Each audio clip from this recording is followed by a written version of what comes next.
একটা শাড়ি 10,000 টাকার কাছাকাছি। কেমনে আপনাদের ঠগায় আপনারা একটু দেখেন, আরো দেখায় আপনাদের।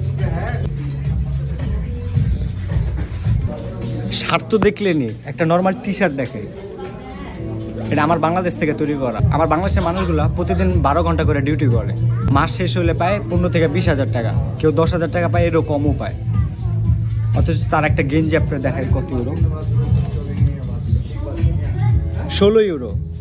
কনভার্ট করেন 2,000 টাকার উপরে, একটা গেঞ্জির দাম 2,000 টাকার উপরে।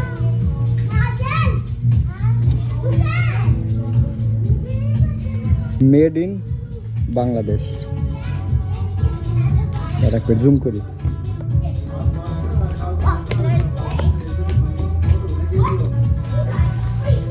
ওভিএস একটা ভালো ব্র্যান্ড।